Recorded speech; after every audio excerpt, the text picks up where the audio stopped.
ഗദാധർ ശ്രീവാസാദി ഗൗരഭക്തവൃന്ദ. ഹരേ കൃഷ്ണ കൃഷ്ണ കൃഷ്ണ ഹരേ ഹരേ, ഹരേ രാമ രാമ രാമ ഹരേ ഹരേ. ജയോ കൃഷ്ണ ബലരാം കൃഷ്ണ ബലരാം കൃഷ്ണ ബലരാം, ജയോ കൃഷ്ണ ബലരാം. ജയോ രാധാ ശ്യാമ സുന്ദരാധ ശ്യാമ സുന്ദരാധേ. ജയോ ഗൗരനിതായ് ഗൗരനിതായ് ഗൗരനിതായ്, ജയോ ഗൗരനിതായ്. ജയോ ജയോ പ്രഭുപാദ് പ്രഭുപാദ് പ്രഭുപാദ് പ്രഭുപാദ്.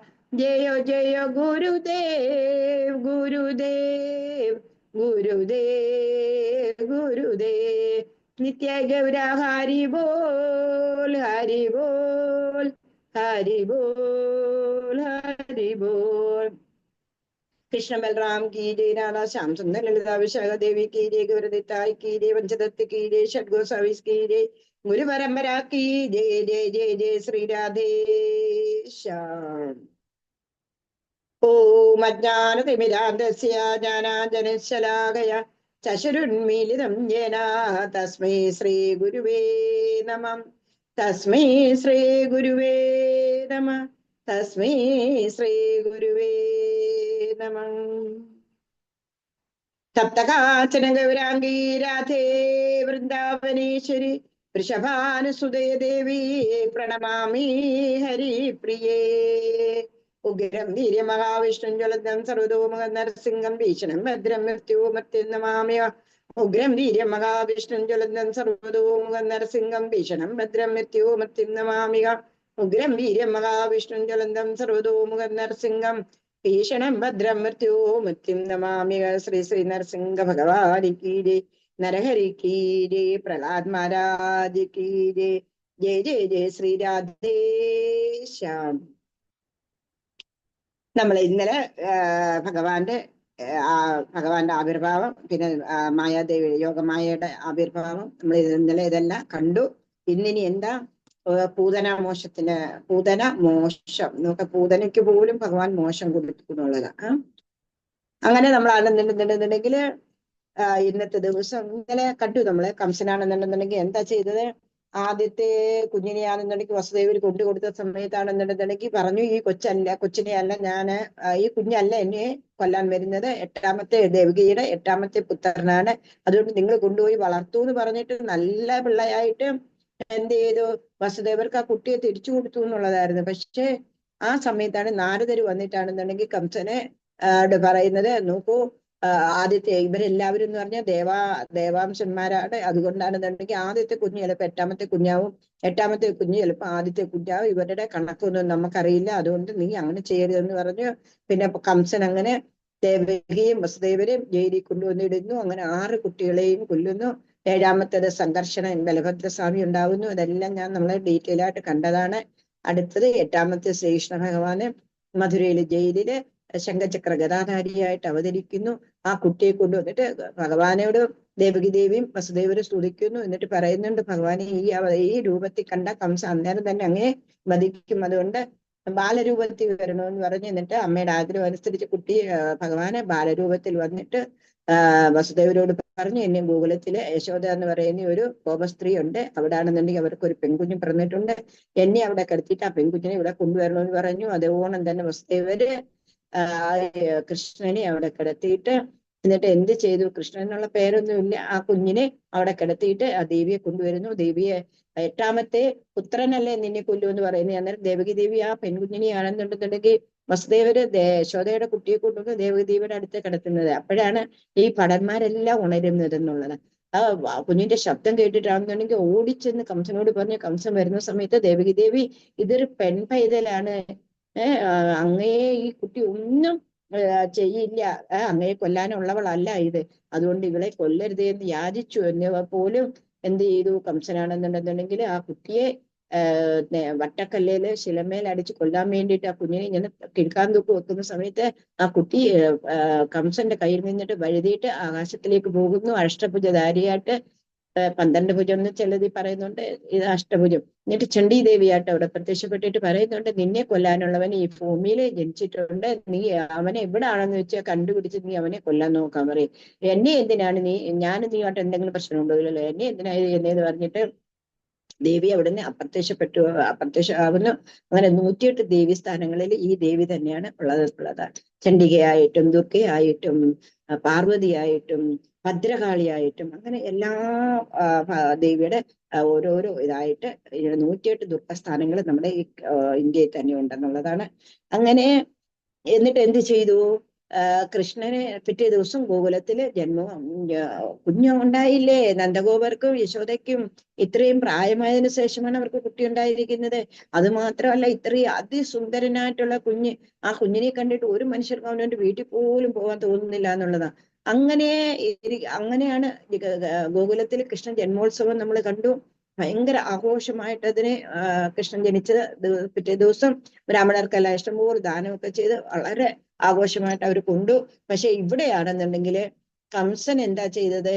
പിറ്റേ ദിവസം തന്നെ അനുയായികളെ എല്ലാരും വിളിക്കുന്നു. കംസ ചാണൂര ആദ്യമായിട്ടുള്ള എല്ലാ ആൾക്കാരെയും വിളിക്കുന്നു. ബഹനെ അങ്ങനെയുള്ള എല്ലാ ആൾക്കാരും, പൂതന, ഇവരെ എല്ലാരെയും വിളിക്കുന്നു. അവരിങ്ങനെ ഗ്രൂപ്പ് ഡിസ്കഷൻ ചെയ്യുന്നുണ്ട്. ഇങ്ങനെയൊക്കെ സംഭവങ്ങൾ വന്നിട്ടുണ്ട്, എന്താണ് ഇനി ചെയ്യേണ്ടതെന്നുള്ളത്. അന്നേരം ഇവരെല്ലാവരും കൂടെ പറയും, അങ്ങ് ഇത്രയും നല്ലവനാണ്, അങ്ങേരെ കൊല്ലാനെ കൊണ്ട് ഈ ലോകത്ത് ആർക്കും പറ്റില്ല. അങ്ങാണെന്നുണ്ടെങ്കിൽ അത് ചെയ്തു, ഇത് ഈ കേമം ചെയ്തു, ആ കേമം ചെയ്തു എന്നൊക്കെ പറഞ്ഞ് ഒരുപാട് അവരെ പുകഴ്ത്തിയിട്ട് കംസനോട് പറയുന്നുണ്ട്, അങ്ങ് ഒരു തരത്തിലും വിഷമിക്കേണ്ട ആവശ്യമില്ല.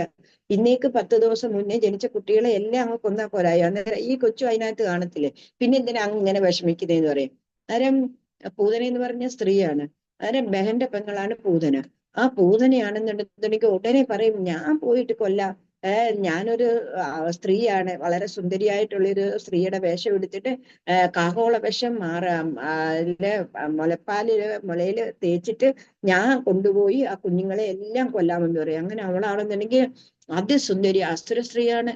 പക്ഷെ അതിസുന്ദരിയായിട്ടുള്ള ഒരു സ്ത്രീയുടെ വേഷം എടുത്തിട്ട് കാഹോള വിഷം നിറച്ച് കാവള വിഷം തേച്ചിട്ടാണെന്നുണ്ടെങ്കിൽ എന്ത് ചെയ്തു? എല്ലാ കുഞ്ഞുങ്ങളെയും കൊല്ലുവാണെന്നുള്ളതാണ്. 10 ദിവസമായ ജനിച്ച് 10 ദിവസം ആയ എല്ലാ കുട്ടികളെയും കൊന്ന ദുഷ്ടയാണെന്നുണ്ടെങ്കിൽ അവസാനം എവിടെയാ വരുന്നത്? ഗോകുലത്തിൽ വരുന്നു. ഗോകുലത്തിൽ വരുന്ന സമയത്താണെന്നുണ്ടെങ്കിൽ കണ്ണൻ എന്താ ചെയ്യുന്നത്? ഒന്നും അറിയാത്ത ഒരു പാവത്താനെ പോലെ കണ്ണു അടച്ച് ഇങ്ങനെ ഭയങ്കര നിദ്ര എന്നുള്ള ലക്ഷണത്തിൽ കണ്ണു അടച്ചിടന്ന് ഉറങ്ങുന്നത് പോലെ അഭിനയിക്കുന്നു. യശോദാമയ്യ ഗോകുലത്തിലെ ഈ അതിസുന്ദരിയായിട്ടുള്ള ഈ സ്ത്രീ വരുന്ന കണ്ടപ്പോ അവരെല്ലാരും എന്ത് വിചാരിച്ചു? ഇതൊരു അപ്സര സ്ത്രീയാണോ?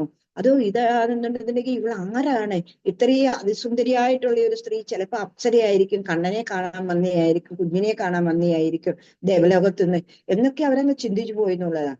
ആ സമയത്താണെന്നുണ്ടെന്നുണ്ടെങ്കിൽ യശോദമയ്യ രോഹിണി ദേവി ഈ കണ്ണന്റെ അടുത്തുണ്ടായിരുന്നു, കുട്ടിയുടെ അടുത്തുണ്ട്. പക്ഷെ അവരെല്ലാവരും എന്തോ ഒരു മോഹവലയത്തിൽ പെട്ടുപോകുന്നത് പോലുണ്ടല്ലോ. അവരെല്ലാരും ഈ സ്ത്രീ വന്നിട്ടാണെന്നുണ്ടെന്നുണ്ടെങ്കിൽ കുഞ്ഞിനെ കാണുന്നു, അവരെല്ലാവരും ആ മുറിയിൽ നിന്ന് ഇറങ്ങിപ്പോവുകയായിരുന്നു. ഇവളെന്ത് ചെയ്തു? പതുക്കെ ആ കുഞ്ഞിനെ വാരിയെടുത്താണെന്നുണ്ടെന്നുണ്ടെങ്കിൽ തന്റെ സ്തനപാനം ചെയ്യാൻ വേണ്ടിയിട്ട് ഈ പൂതന ആ കുട്ടിയെ വാരിയെടുത്ത് സ്തനപാനം ചെയ്യിക്കുന്നു. സ്തനപാനം ചെയ്യിക്കുന്ന സമയത്താണെന്നുണ്ടെങ്കിൽ ഭഗവാൻ ഇങ്ങനെ കണ്ണടച്ചൊക്കെ കിടക്കില്ലേ, അശനറിഞ്ഞൂടെ എന്താണ് സംഭവിക്കാൻ പോകുന്നത്, എന്തിനു വേണ്ടിയിട്ടാണ് ഇവള് വന്നത്. സാധാരണ മനുഷ്യരെ എല്ലാത്തിനും നമുക്ക് പറ്റിക്കാൻ പറ്റും, പക്ഷേ ഭഗവാനെ ആർക്കെങ്കിലും പറ്റിക്കാൻ പറ്റൂ? എങ്ങനെയാ? എല്ലാവരുടെയും അന്തരാത്മയായിട്ടിരിക്കുന്ന ആ ഭഗവാനെ നമ്മൾ എങ്ങനെയാ പറ്റിക്കാൻ പറ്റുന്നത്? നമ്മൾ മനസ്സിൽ കാണുന്ന സമയം തന്നെ ആദ്യം ആരാ അറിയുന്നത്? ഭഗവാൻ തന്നെയാ അറിയുന്നത്. അങ്ങനെ പൂതനയുടെ ഇംഗിതം ഭഗവാൻ അറിയാമല്ലോ. ഭഗവാൻ എന്ത് ചെയ്തു? ശരിക്കും അങ്ങോട്ട് സ്തനപാനം ചെയ്യാൻ തുടങ്ങി. ആദ്യം എന്ത് ചെയ്തു? കാവള വിഷമാണെന്നുണ്ടെന്നുണ്ടെങ്കിൽ എല്ലാം തുടച്ച് എടുത്ത് ദൂരെ കളഞ്ഞിട്ട് അവിടെ സ്തനം പാനം ചെയ്യാൻ തുടങ്ങി. പാനം ചെയ്തിട്ടാണെന്നുണ്ടെങ്കിൽ പാലം കണ്ടുണ്ടോ, രക്തം കൂടി കുടിക്കാൻ തുടങ്ങിയുള്ളതാണ്. രക്തം കുടിക്കാൻ തുടങ്ങിയ സമയത്ത് വിടു ഉണ്ണി എന്ന് പറഞ്ഞ് അലറി കരയാൻ തുടങ്ങി ഇവള്. എവിടെ ഉണ്ണി വിടുന്നുണ്ടോ? അങ്ങനെ ആ രക്തമെല്ലാം കൂടി ഊറ്റി കുടിക്കുന്ന സമയത്ത് അവള് മല പോലെ യഥാർത്ഥ അവിടെ അസുര സ്ത്രീയായിട്ട് അവൾ അവിടെ ആവുന്നു. ആയ സമയത്ത് ഭഗവാൻ എന്താ ചെയ്യുന്നത്? അവളുടെ ജീവനും കൂടി കുടിച്ചു എന്നുള്ളത്. അങ്ങനെ സ്തനപാനം ചെയ്ത് ജീവനും കൂടി അവിടെ പോയി. പക്ഷെ ഒരു എല്ലാവരും വന്ന് നോക്കുന്ന സമയത്ത് മല പോലൊരു സ്ത്രീ, അതി എന്താ പറയുന്ന അതിക്രൂരമായിട്ടുള്ള അതിരൂക്ഷമായിട്ടുള്ള ഒരു സ്ത്രീ, അതിക്രൂരയായിട്ട് അവളെ കാണുന്നെന്നുള്ളത്. എന്താ അസുര സ്ത്രീ അല്ലേ അവള്? അവളെ യഥാർത്ഥത്തിൽ ഒന്നിനെ ക്രൂരത കാണിക്കുന്നതന്നല്ലേ അവിടെ വന്നതെന്നുള്ളത്. ഭഗവാനെ കൊല്ലാം, കുട്ടികളെ ഇത്രയും കുഞ്ഞുങ്ങളെ അവൾ കൊന്നിട്ടായി ഇവിടെ ഭഗവാന്റെ അടുത്ത് വരുന്നതെന്നുള്ളതാണ്. അങ്ങനെ ആ സ്ത്രീ, മലപോലൊരു സ്ത്രീ കിടക്കുന്നു. അതിന്റെ അവിടെ മാറിലാണെന്നുണ്ടെങ്കിൽ പറ്റി പിടിച്ചിട്ടാണെന്നുണ്ടെങ്കിൽ നമ്മുടെ കുഞ്ഞു കണ്ണൻ എങ്ങനെയാ ഒരു നീല വർണ്ണത്തിലുള്ള ഒരു കല്ലെങ്ങനെയാ കിടക്കുന്നത്, അതേപോലെ കിടക്കുന്നു. ഗോപസ്ത്രീകൾ എന്താ ചെയ്തത്? ഏണി പറ്റിട്ടാ ഈ കൊച്ചിനെ എടുക്കാൻ പോകുന്നതെന്നുള്ളതാ. എന്നിട്ട് നേരെ എന്ത് ചെയ്തു? ഏണിയൊക്കെ വെച്ചിട്ട് ഈ കുഞ്ഞിനെ എടുത്തിട്ട് യശോദയുടെ കൈ കൊടുക്കുന്നു. യശോദയുടെ കൈ കൊടുത്തിട്ട് പിന്നെ ശുദ്ധീകരണ ക്രിയകളൊക്കെ, അവരൊക്കെ എന്ന് പറഞ്ഞ ഗോപന്മാരല്ലേ, അവരെന്ത് ചെയ്യുന്നത്? ആദ്യമാണെന്നുണ്ടെങ്കിൽ ഗോമൂത്രത്തില് കുട്ടിയെ കുളിപ്പിക്കും, കുറച്ചെടുത്തിട്ട് വെള്ളത്തിലൊക്കെ കലക്കിയിട്ട്, ഇപ്പോഴായാലും ശുദ്ധീകരണത്തിനൊക്കെ വൃന്ദാവനത്തിലൊക്കെ അത് ഉപയോഗിക്കുന്നുണ്ടെന്നുള്ളതാണ്. അങ്ങനെ ഗോമൂത്രത്തില് കുഞ്ഞിനെ കുളിപ്പിച്ച് പശുവിന്റെ വാലിട്ട് അടുപ്പിച്ച് പായമെല്ലാം പോവാൻ വേണ്ടിയിട്ട് അങ്ങനെയൊക്കെ കുഞ്ഞിന് വേണ്ടുന്ന ശുശ്രൂഷകൾ അവർ ചെയ്യുന്നുണ്ട്. ആ ഒരു ഭാഗമാണ് നമ്മൾ ഇന്ന് പഠിക്കാൻ പോകുന്നത്. പക്ഷെ നോക്കിക്കോണം, രണ്ട് ദശകമായിട്ടാണ് ഇത് വന്നിരിക്കുന്നത്. ഈ സ്ത്രീയെ മല പോലല്ലേ കിടക്കുന്നത്. ആ സമയത്ത് നന്ദഗോപുരം ഇവിടെ ഇല്ല, ഗോകുലത്തിൽ ഇല്ല. ഗോകുലത്തിൽ നിന്ന് നാട്ടാണെന്നുണ്ടെങ്കിൽ മധുരയിൽ കംസനാണെന്നുണ്ടെങ്കിൽ ചുങ്കം കൊടുക്കാൻ പോയിരിക്കുക. ഒരുപാട് തൈരും പാലും വെണ്ണയും അതും ഇതും എല്ലാം കൊണ്ട് കാണിക്ക വെക്കാൻ പോയിരിക്കുക നന്ദഗോപുരം. ആ സമയത്താണ് വസുദേവർ ജയിലിലല്ലേ. ആ ജയിലിൽ പോയിട്ട് വസുദേവരെ കാണുന്നു. കുശലപ്രശ്നങ്ങൾക്ക് ഒടുവില് വസുദേവർ പറയുന്നു, വസുദേവർക്ക് അറിയാമല്ലോ, വസുദേവരുടെ കുഞ്ഞല്ലേ ഇത്. അന്നേരം ഈ കുഞ്ഞിനെ കൊല്ലാൻ വേണ്ടിയിട്ട് എല്ലാ പ്ലാനുകളും കംസൻ ചെയ്യുമെന്നും അറിയാം. അതുകൊണ്ട് നന്ദഗോപരോട് വസുദേവർ എന്ത് പറയുന്നു? നീ എളുപ്പം പോ, പക്ഷെ എന്തൊക്കെ ആപത്തുകളാ എല്ലാവർക്കും സംഭവിക്കുന്നത് നമുക്കൊന്നും പറയാൻ പറ്റത്തില്ല. അതുകൊണ്ട് നീ അവിടെ വേണം, അതുകൊണ്ട് നീ എളുപ്പം പോകുമെന്ന് പറഞ്ഞിട്ട് നന്ദഗോപരെ പറഞ്ഞു വിടുന്നു. നന്ദഗോപര് പകുതി വഴി വന്നപ്പം തന്നെ ഈ വിവരങ്ങളെല്ലാം അറിയുന്നു. വീട്ടിൽ വന്ന് നോക്കുമ്പോഴും മലപോലൊരു സ്ത്രീ, അസുര സ്ത്രീ, ആ രൂപം കണ്ടിട്ട് കൂടി ഭയാനകമായിട്ടുള്ള ഒരു രൂപത്തിലുള്ള ഒരു സ്ത്രീ കിടക്കുന്നു. വസുദേവർക്ക് അല്ല നന്ദഗോപർക്ക് മനസ്സിലായി വസുദേവർ എന്തുകൊണ്ടാ ഇങ്ങനെ പറഞ്ഞെന്നുള്ളത്. വസുദേവരുടെ മനസ്സിലെ ഇങ്ങനെ തോന്നിച്ചത് എന്തുകൊണ്ടാ, എന്നെ എളുപ്പം ഇടിക്കാൻ വേണ്ടിയിട്ടായിരുന്നു അങ്ങനെ തോന്നിച്ച് എന്നൊക്കെ വിചാരിച്ച നന്ദഗോപരും പിന്നെ ഗോപന്മാരും എല്ലാവരും കൂടെ എന്ത് ചെയ്തു? ഇവരെ വെട്ടി ഞുറുക്കി. ഇങ്ങനെ എന്താ മരക്കഷ്ണങ്ങൾ വെട്ടിഞ്ഞൂർക്കത്തില്ലേ, അതേപോലെ വെട്ടിഞ്ഞൂർക്കിയിട്ടാണെന്നുണ്ടെന്നുണ്ടെങ്കിൽ ആ ചിതയൊരുക്കി ആ ചിതയിൽ അവരെ ദഹിപ്പിക്കുകയോ ചെയ്യുന്നത്. ദഹിപ്പിച്ചു കഴിയുന്ന സമയത്ത് അഖിലിന്റെ മണവും ചന്ദനത്തിന്റെ മണമാ ആ ശവശരീരത്തിൽ നിന്ന് വരുന്നതെന്ന്. എന്തുകൊണ്ടാണെന്നറിയാമോ? ഭഗവാൻ ആരുടെ സ്ഥാനമാ കൊടുത്തത്? പൂതനയ്ക്ക് സ്വന്തം അമ്മയുടെ സ്ഥാനമാ കൊടുത്തത്, മാതൃസ്ഥാനം കൊടുത്തു. എന്തുകൊണ്ടാ കൊടുത്തത്? മുലയൂട്ടിയില്ലേ, ആ മുലയൂട്ടിയത് കൊണ്ട് മാതൃസ്ഥാനം കൊടുക്കുന്നു. ആ മാതൃസ്ഥാനം അത് മാത്രമൊന്നു ഭഗവാനാണെന്നുണ്ടെന്നുണ്ടെങ്കിൽ അവളെ ടച്ച് ചെയ്തില്ലേ, ആ ഭഗവത് സാമീപ്യം പോലും എത്രയോ മനോഹരമായ, എത്രയോ പരിപാവനമാണ് എന്നുള്ളതിനാണ് ഈ അഖിലിന്റെയും ചന്ദനത്തിന്റെയും മണം അവളിൽ നിന്ന് വരുന്നെന്നുള്ളത്. എല്ലാവർക്കും ആശ്ചര്യമാവുന്നു, ഇതെന്താണ് ഇതെന്നുള്ള ആ ഒരു ഇതില്. അങ്ങനെ പൂതനയ്ക്ക് മോശം കൊടുത്തു ഭഗവാന്. പൂതന ഭഗവാനെ കൊല്ലാൻ വന്നിട്ട് പോലും എന്താ ചെയ്തിരിക്കുന്നത്? പൂതനയ്ക്ക് മോശം കൊടുക്കുക ഭഗവാൻ ചെയ്യുന്നതെന്നുള്ളത്. അങ്ങനെ പൂതന മോശം ആണ് നമുക്കിനി പഠിക്കാനുള്ളത്. ഇതിന്റെ പുറകിൽ ഒരു കഥയുണ്ട്. നമ്മൾ അന്നേരം ബലിമഹാരാജാവിന്റെ കണ്ടു വാമനം വരുന്നത് അല്ലെ. വാമനം വരുന്ന സമയത്ത് ആ ഒരു ഒരു 6-10 വയസ്സുള്ള ഒരു കുട്ടിയായിട്ടല്ലേ വരുന്നത്. ശോഭനമായിട്ട് എന്താ പ്രകാശം. പ്രകാശത്തിൽ തന്നെ അവരുള്ള എല്ലാവർക്കും ഭയങ്കരമായിട്ട് അവര് ഈ കുട്ടിയില് ആകൃഷ്ടരായി പോയി എന്നുള്ളതാണ്. ആ സമയത്താണെന്നുണ്ടെങ്കിൽ ബലിയുടെ മകളെ എന്ത് ചെയ്തു? ആദ്യം വിചാരിച്ചു, എനിക്കും ഇതേപോലെ ഒരു കുട്ടി ഉണ്ടായിരുന്നെങ്കിൽ എന്ന് വിചാരിച്ചു. തഥാസ്തു പറഞ്ഞു ഭഗവാന്. വാമനനെ മനസ്സിലിങ്ങനെ തഥാസ്തു പറഞ്ഞു. അത് കഴിഞ്ഞിട്ട് എന്ത് ചെയ്തു? വാമനനാണെന്നുണ്ടെന്നുണ്ടെങ്കിൽ ബലിയുടെ സർവ്വസമ്പത്തും കൈക്കലാക്കിയില്ലേ. സമ്പത്ത് കൈക്കലാക്കി മാത്രമല്ല, പിന്നെ നാഗാസ്ത്രം കൊണ്ട് കെട്ടിയിടുക പോലും ചെയ്തു. അത് മാത്രമല്ല, പിന്നെയും ഒരുപാട് ഭർസനങ്ങൾ, ഒരുപാട് കുറ്റപ്പെടുത്തുകയും ചെയ്തു. ബലിയെ എങ്ങനെയൊക്കെ ഇത് ചെയ്യാമോ ഭഗവാൻ ടോർച്ചർ ചെയ്യാമോ അതേപോലെ എല്ലാം ടോർച്ചർ ചെയ്തു എന്നുള്ളതാന്നുള്ളത്. എന്തിനു വേണ്ടിയിട്ടാണോ? വലിയ പരീക്ഷിക്കുമായിരുന്നു അവിടെ. ഇവന്റെ ഭക്തി എത്രയുണ്ട് എന്നറിയാൻ വേണ്ടിയിട്ടുള്ള ആ പരീക്ഷണങ്ങളായിരുന്നു. അങ്ങനെ തന്റെ അച്ഛനെ ഇത്രയും ക്രൂരമായിട്ട് തന്റെ അച്ഛന്റെ സമ്പത്തുകളെല്ലാം പിടിച്ചു വാങ്ങിച്ചു, എന്നിട്ടും പിന്നെ നാഗാസ്ത്രത്തെ ബന്ധിക്കുകയും എല്ലാം കൂടെ ചെയ്തപ്പോ ഈ മകൾ എന്ത് വിചാരിച്ചു? ഇതേപോലെ ഒരു കുഞ്ഞ് എനിക്ക് ഉണ്ടായിക്കഴിഞ്ഞാൽ ഇതിനെ വിഷം കൊടുത്ത് ഞാൻ കൊല്ലുമെന്ന് വിചാരിച്ചു. അന്നേരവും ഭഗവാൻ എന്ത് പറഞ്ഞു? തഥാസ്തു പറഞ്ഞു. ആ അങ്ങനെയാണ് ഈ ഈ മകളാണ്, ബലിയുടെ മകളാണ് അടുത്ത ജന്മത്തിൽ പൂതനയായിട്ട് വന്നിരിക്കുന്നത്. മകനായിട്ട് കണ്ടു, സ്തനപാനം ചെയ്തു, അത് കഴിഞ്ഞിട്ട് എന്ത് ചെയ്തു? വിഷം കൊടുത്തിട്ട് കൊല്ലാൻ വേണ്ടിയിട്ട് നോക്കിയില്ലേ? മനസ്സിലായോ? രണ്ടും ഭഗവാൻ ആഗ്രഹം സാധിച്ചു കൊടുത്തു എന്നുള്ളതാണ്.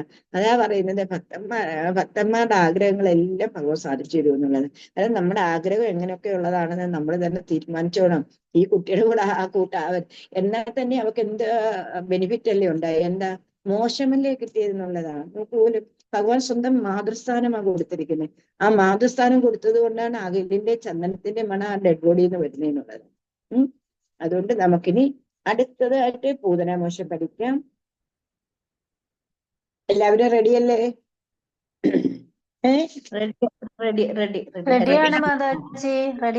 ഹരേ കൃഷ്ണ, ഹരിബോൾ പറയണം അന്നേരം. റെഡി ആണോന്ന് ചോദിക്കുമ്പോൾ ഹരിബോൾ പറയണം. നമ്മുടെ വൈഷ്ണവരുടെ സംസ്കാരം അങ്ങനെയാണ് കേട്ടോ. എത്ര പേര് ഇതിനകത്ത് വൈഷ്ണവരുണ്ട്?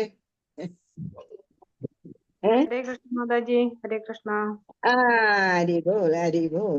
എല്ലാരും വൈഷ്ണവരാ. മനസ്സിലായോ പറഞ്ഞത്? നമ്മൾ ഇതെല്ലാം പഠിച്ചു കഴിയുമ്പം 100% നമ്മൾ വൈഷ്ണവരാവണം. എന്നിട്ട് നമുക്ക് അതെന്നുണ്ടെങ്കിൽ സൂപ്പറായിട്ട് എന്താ ദീക്ഷയൊക്കെ എടുത്ത് നമുക്ക് അതെന്നുണ്ടെങ്കിൽ സുന്ദരമായിട്ട് അമ്പലത്തിലെ സേവയൊക്കെ ചെയ്ത് ഭഗവാന്റെ ആ ധാമിലേക്ക് തിരിച്ചു പോകാനുള്ള ആ മാർഗത്തിൽ കൂടി നമുക്ക് സഞ്ചരിക്കണം. ഓക്കെ, ഹരിബോൾ. ഹരേ കൃഷ്ണ. ഹരിബോൾ. ഹരേ കൃഷ്ണ. എല്ലാരും ഉണ്ട്. 3 പേരുടെ ഹരിയെ വന്നുള്ളൂ ഇതുവരെ. 3 പേർക്ക്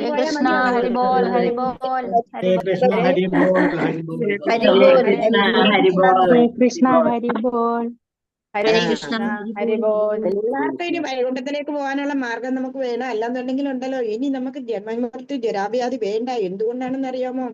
ഈ കലികാലത്തിന്റെ ആ ഒരു പ്രഭാവം ഇങ്ങനെ വന്നുകൊണ്ടേയിരിക്കുക.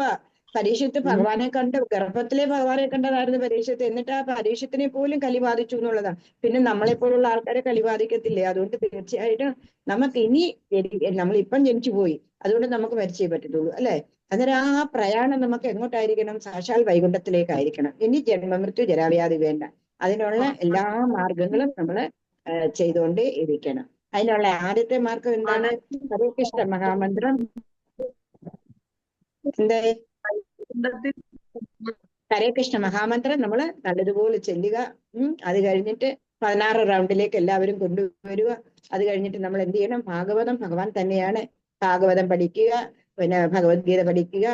നാരായണി എന്ന് പറഞ്ഞ ഭാഗവതവും രാമായണവും ഭഗവത്ഗീതയും എല്ലാം ഇതിനകത്ത് ഇറങ്ങിയിട്ടുണ്ടെന്നുള്ളതാണ്. അന്നേരം ഭാഗവതം ഭഗവത്ഗീത എല്ലാം പഠിക്കുക. അതിനുശേഷമാണെന്നുണ്ടെങ്കിൽ സേവാഭാവം നമുക്ക് വേണം.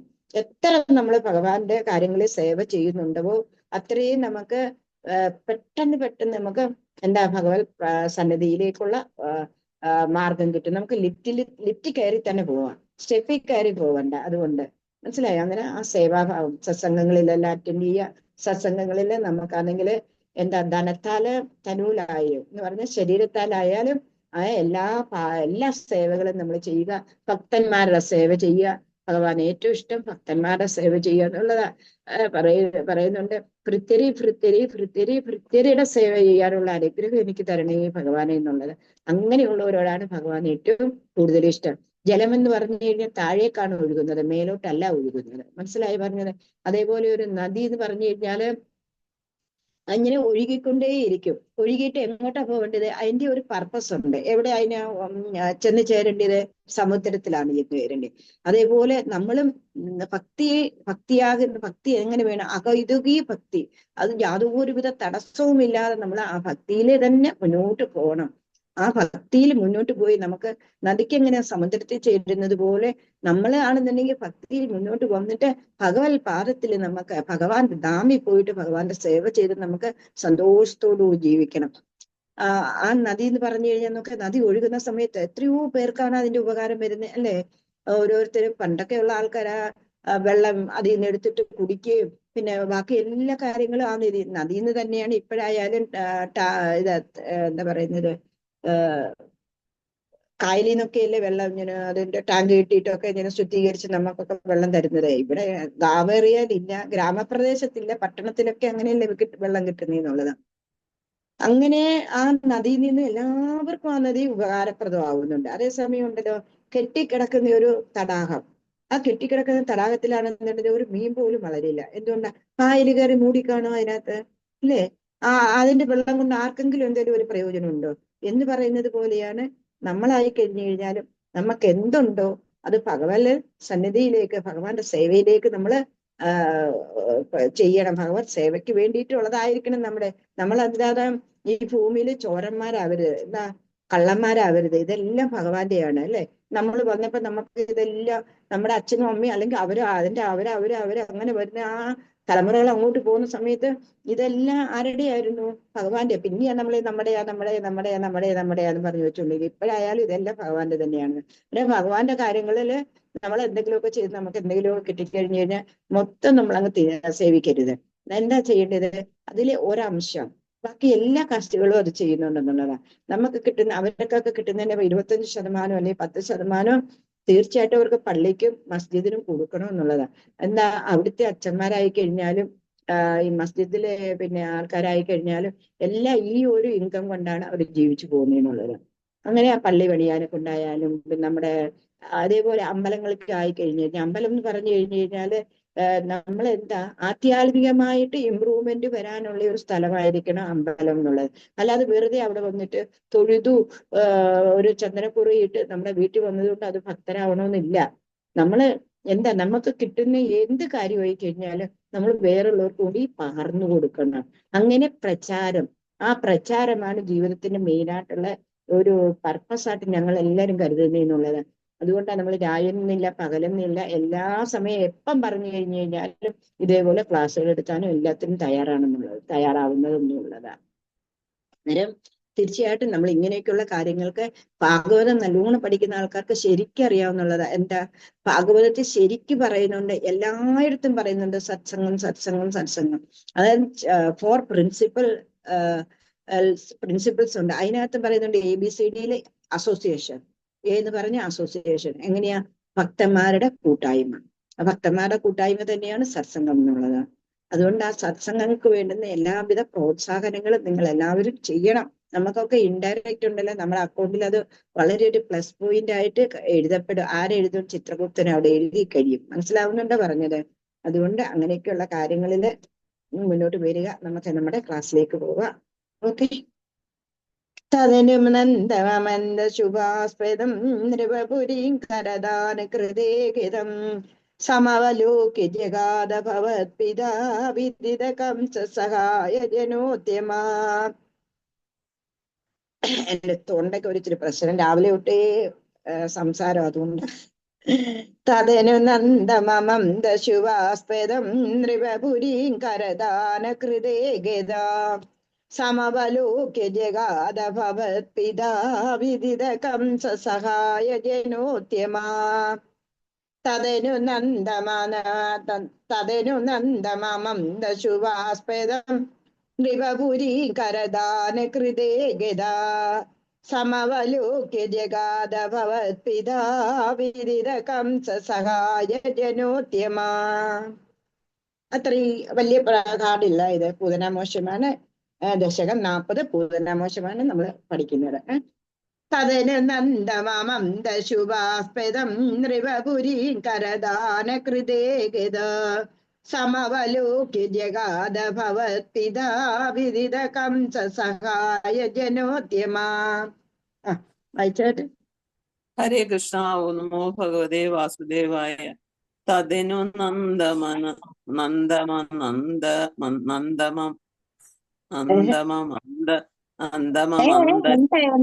ആദ്യോട്ട് വായര്.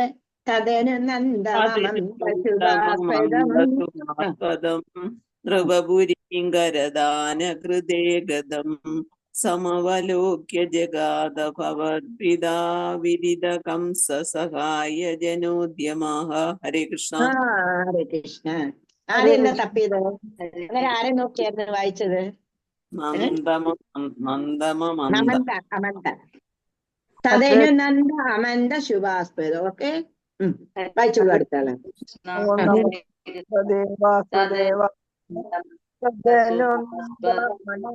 ശുഭാസ്പദം നൃപപുരീം ഗരദാന കൃതേ ഗദം സമവലോക്യ ജഗദാ ഭവത്പിതാ വിദിതകം സസഹാജനോദ്യമഃ. ഹരി ബോൾ. ഹരേ കൃഷ്ണ. നെക്സ്റ്റ്. ഹരേ കൃഷ്ണ മാതാജി. ആ, കൃഷ്ണ. ഓം നമോ ഭഗവതേ വാസുദേവായ. തദനു നന്ദമമന്ദ ശുഭാസ്പദം വപുരീം കരദാന കൃതേ ഗദം സമവലോക്യ ജഗാദ ഭവത്പിതാ വിവിധകം സഹായ ജനോദ്യമ. ഹരേ കൃഷ്ണ മാതാജി. ഹരേ കൃഷ്ണ. ഇനി ഒരു പ്രവചിയോട് വായിച്ചോളൂ. ഹരേ കൃഷ്ണ. തദനു നന്ദ മമന്ദ ശുഭാസ്പദം നൃപപുരീം കരദാന ഹൃദേ ഗദം സമവലോക്യ ജഗാദ ഭവൽപിതാ വിരിതകം സഹായ ജനോദ്യമ. ഹരേ കൃഷ്ണ. ഇപ്പൊ ഏതായാലും സൂപ്പർ ഫാസ്റ്റ് ആയിട്ടുണ്ടല്ലോ. ഹരി ബോൾ. തദനു നന്ദ അമന്ത ശുഭാസ്പദം നൃപപുരീ കരദാന കൃതേ ഗദം സമവലോക്യ ജഗദാ ഭവത്പിതാ വിദിതകംസ സഹായ ജനോദ്യമ. തദനു നന്ദ അമന്ത ശുഭാസ്പദം. ഞാൻ പറഞ്ഞില്ലേ, ആ സമയത്താണെന്നുണ്ടെങ്കിൽ നന്ദൻ എവിടെ പോയിരുന്നു? കപ്പം കൊടുക്കാൻ വേണ്ടിയിട്ട് രാജധാനിയായിട്ടുള്ള മധുരയിലെ നൃപപുരി കരദാന കൃതേ ഗതം. നൃപപുരി എന്ന് പറഞ്ഞു കഴിഞ്ഞാൽ മധുരാപുരിയില് കരദാനം കപ്പം കൊടുക്കാൻ വേണ്ടിയിട്ട് പോയി. ആര് പോയി? നന്ദൻ. നന്ദനാരാ? നന്ദനാരാ? നന്ദനാരാ? ഹരിബോൾ. ഭഗവാന്റെ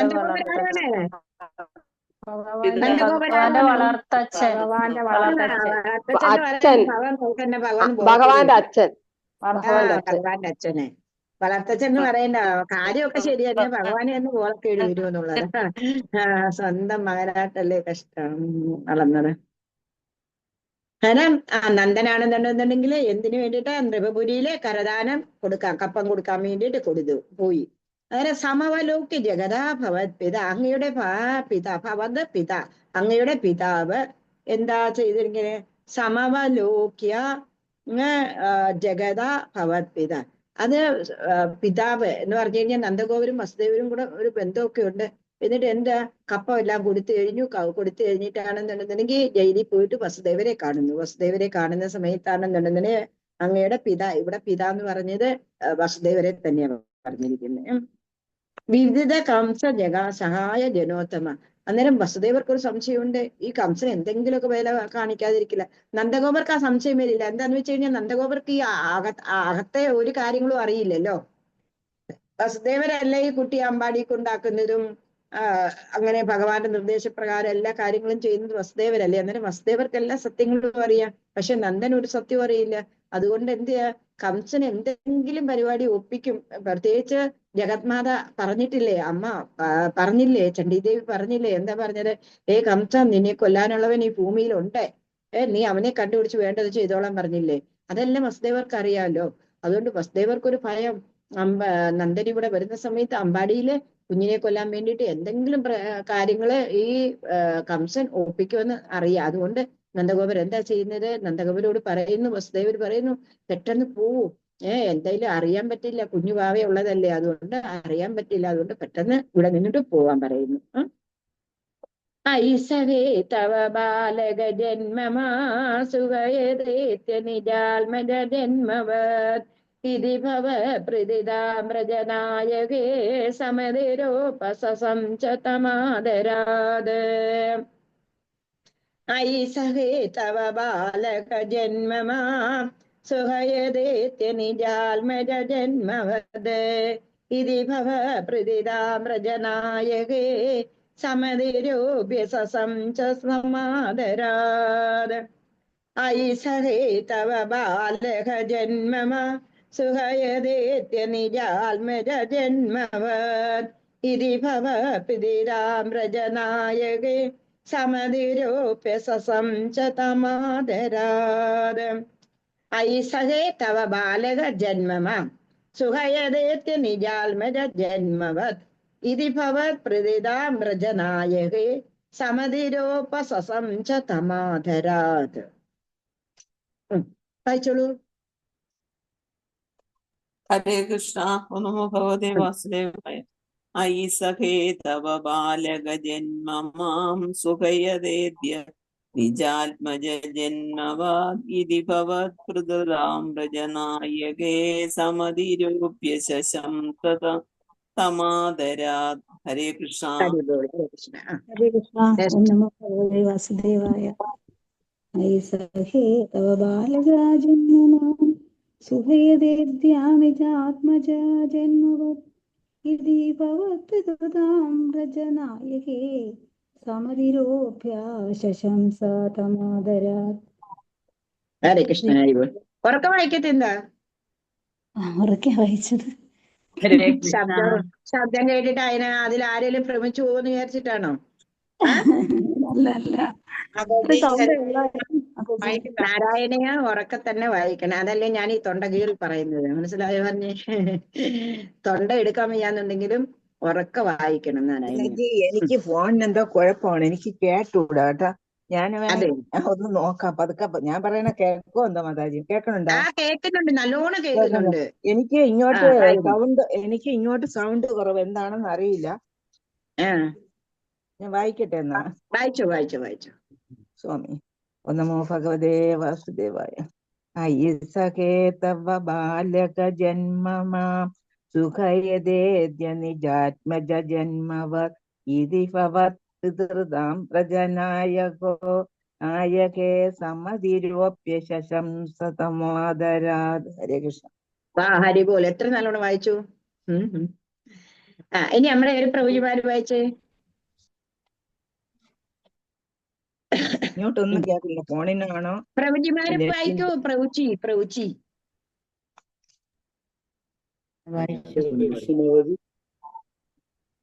ഐ സഖേ തവ ബാലക ജന്മമാം സുഖയദേദ്യ നിജാത്മജ ജന്മവത് ഇതി ഭവത് പിതൃതാമ്രജനായകേ സമധിരോപ്യ ശശംസതമാദരാത്.